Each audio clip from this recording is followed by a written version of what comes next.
Pessoas morreram em São Paulo após usar o kit Covid lá no estado. 5 foram hospitalizadas e foram parar na fila de transplante de fígado após usarem aqueles medicamentos previstos, presentes no kit Covid. Mas, afinal de contas, que medicamentos são esses e quais são os riscos de desenvolver hepatite? Porque tem muita gente, não, vou tomar aquele medicamento para prevenir. Quando a gente sabe que muitas vezes não existe esse protocolo de prevenção estabelecido e definido amplamente pela ciência. Existem estudos separados.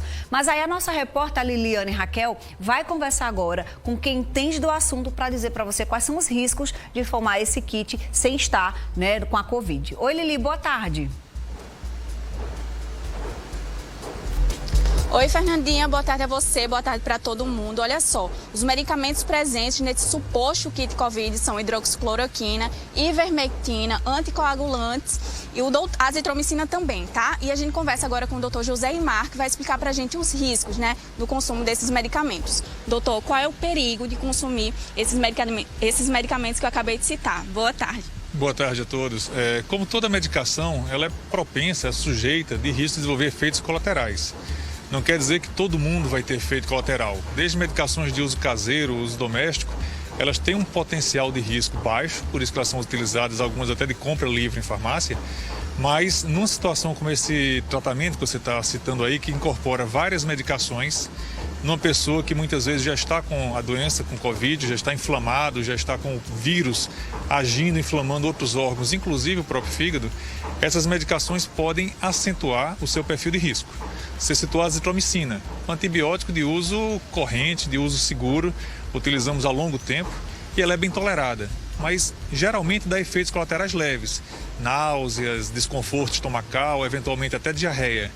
Quando ela se soma com outras medicações, pode potencializar efeitos colaterais mais graves, principalmente se a pessoa já tiver uma outra doença.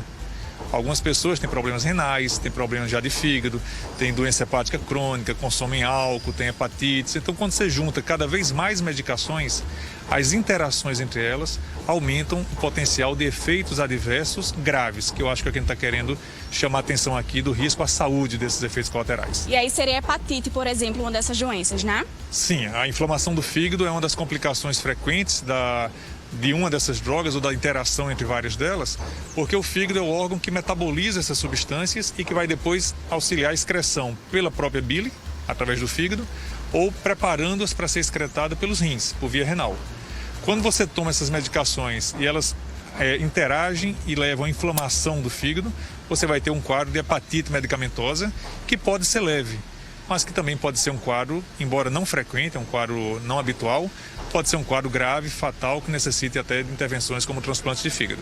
E aí, doutor, só para explicar para quem está em casa, caso receba a receita de um médico com esses medicamentos, o que o pessoal precisa fazer? A primeira pergunta é conversar com o médico da real necessidade dessas ou de qualquer outra medicação. Isso vale para a Covid, mas podemos ampliar, inclusive, para outras doenças. A automedicação deve ser evitada. A medicação prescrita pelo médico deve ser avaliada com o seu médico, não só o perfil de segurança delas, mas a real eficácia delas, a necessidade de utilizá-las. E se você informar ao seu médico, se você já tem alguma outra doença prévia, que outras medicações você usa, seja de modo contínuo, remédio de pressão, remédio de diabetes, remédio de colesterol, porque esses são drogas que podem interferir. E também ter cuidado com o uso de anti-inflamatórios. Os anti-inflamatórios são drogas que também podem por si só inflamar o fígado. Quando se junta com antiagregantes, com anticoagulantes, com antibióticos, com antivirais, tudo isso junto, antiparasitários, tudo isso junto, pode então dar uma interação deletéria que agrida o fígado e que agrida de forma intensa, e não apenas o fígado. Outros órgãos também podem sofrer esses efeitos. E aí, doutor, então, só para reforçar para o pessoal, tratamento precoce contra a Covid-19 não existe?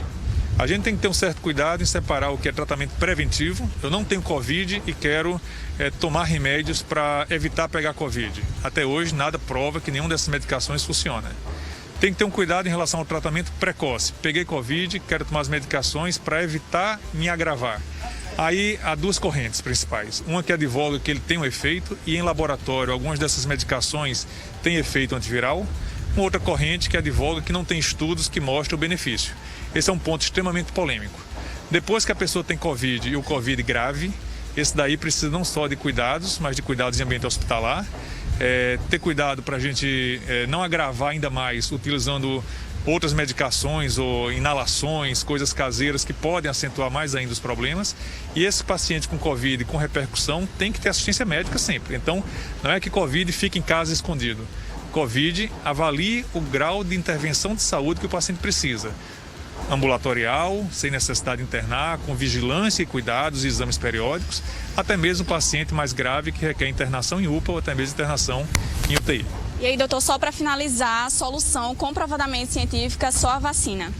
E medidas de higienização das mãos, ambientes aerados, evitar aglomerações, distanciamento social, que não é necessariamente todo mundo trancado, ter cuidado para a gente não se expor desnecessário, e com certeza a vacina, que graças a Deus está aumentando a população vacinada, está aumentando a dispensação de vacinas. Se Deus quiser, a gente vai ter uma imunização efetiva, mas mesmo com a vacina, vamos manter ainda os cuidados durante um longo tempo para poder evitar a disseminação do vírus. Muito obrigada, doutor, pelas informações e pela participação aqui com você. É isso, Fernandinha, a importância de confiar na ciência, né? É isso, tem muita corrente aí do que é achismo, então vem a ciência para pontuar. Esse é o tipo de entrevista, viu, Lili, que é bom a gente começar a passar para os nossos grupos de WhatsApp. Obrigada, agradeço aí ao doutor e mande um abraço, a gente sabe que a luta tá grande aí para eles também, tá? É isso, o compromisso aqui do Com Você é sempre com a verdade.